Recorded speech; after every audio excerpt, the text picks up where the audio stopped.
Mantan Menteri Pertanian Syahrul Yassin Limpo atau SYL divonis 10 tahun pidana penjara terkait kasus pemerasan dan gratifikasi di lingkungan Kementerian Pertanian atau Kementan di Pengadilan Tipikor Jakarta Pusat pada hari Kamis 11 Juli. SYL terbukti secara sah dan meyakinkan melakukan tindak pidana korupsi secara bersama-sama dan berlanjut sebagaimana yang tertuang dalam dakwaan Jaksa Penuntut Umum atau JPU. Selain pidana penjara, SYL juga dituntut pidana denda sebesar 300 juta rupiah atas perkara yang ia lakukan. SYL juga diminta mengembalikan uang pengganti sebesar 14,1 miliar rupiah dan 30.000 dolar Amerika Serikat. Jika tidak bisa mengembalikan, kata hakim, maka seluruh aset yang dimiliki SYL akan disita dan dilelang. Selain SYL, dua terdakwa lainnya yakni mantan Sekjen Kementan Kasdi Subagiono dan mantan Direktur Alat juga Mesin Pertanian Muhammad Hatta menghadapi sidang pembacaan putusan pada hari ini.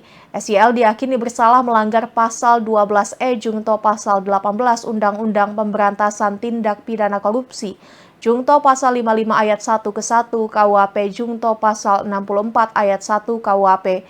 Sebelumnya, jaksa menuntut agar SYL dihukum 12 tahun penjara dalam kasus gratifikasi dan pemerasan di lingkungan Kementerian Pertanian atau Kementan.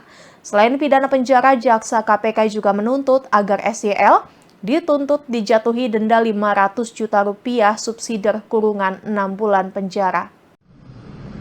Untuk terdakwa Syahrul Yassin Limpo mengadili: 1. Menyatakan terdakwa Syahrul Yassin Limpo tersebut di atas telah terbukti secara sah dan meyakinkan menurut hukum bersalah melakukan tindak pidana korupsi secara bersama-sama dan berlanjut sebagaimana dakwaan alternatif pertama penuntut umum.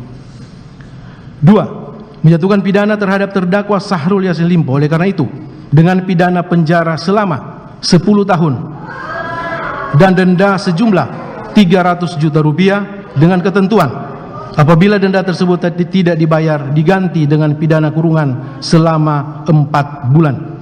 3. Menghukum terdakwa Syahrul Yassin Limpo untuk membayar uang pengganti sejumlah 14.147.144.786 rupiah ditambah 30.000 US dollar Amerika paling lama dalam waktu 1 bulan sesudah putus ini berkekuatan hukum tetap. Jika tidak membayar